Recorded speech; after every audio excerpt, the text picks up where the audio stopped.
Hello, everybody. This will be an autoplay, so everything can happen.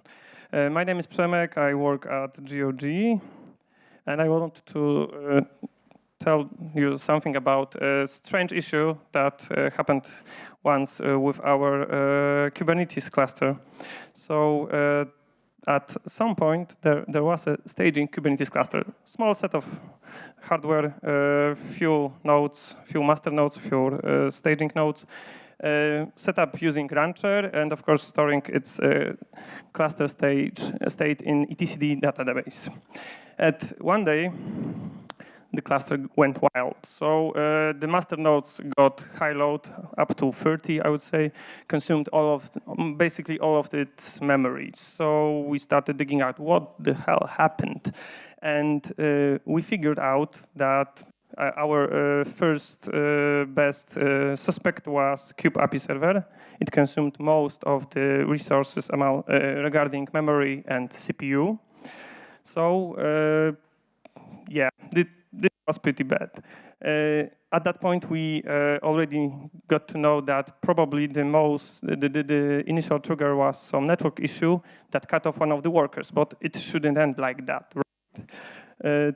So we started digging the logs, and in the logs of apiserver etcd, we found only the info that etcd is responding pretty slowly. So yeah, few seconds, right? So what happened? Our master nodes should be able to handle it. Okay, they weren't too big, but still it should be sufficient for so small cluster, right? Maybe not. So we double-check the documentation of what's saying, because Kubernetes pages says that 2 gigs is enough for master node. But etcd docs says it should be at least 8 for etcd itself. So maybe this is the reason. So we started digging into the metrics, and we found out that etcd over time is consuming more and more memory, and it happens periodically. After some time, it's being cleaned. So what happened? What's the reason? Why?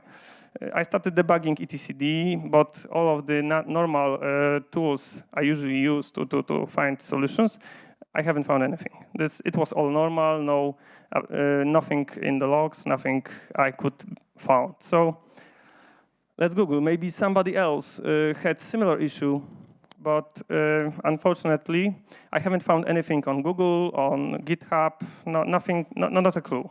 So I have a friend.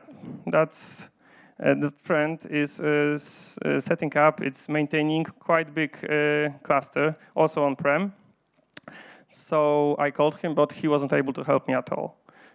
So the last thing I thought about was maybe posting an issue on etcd GitHub pages. And when I started typing the name for the new issue, the first related task was the one that had a description of problems very similar to mine. So what I found out in that task, in that issue, is that etcd version 3.2 changed its memory management policy. And it changed it pretty rapidly because etcd stores event log in memory, and that event log that event log has been flashed 10 times less than in previous version.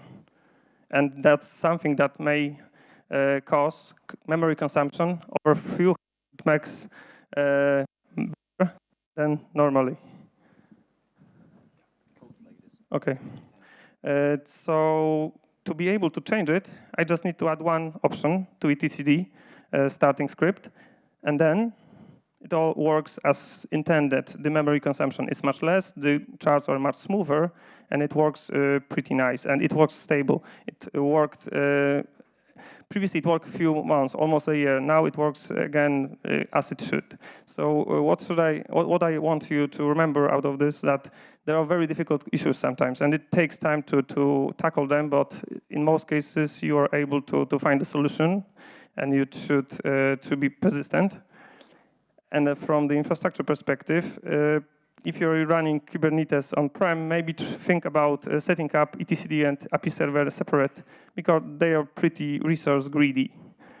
And the last thing, it still comes out that good Googling skills are very useful, right? So thank you very much, and that's all. Thank you.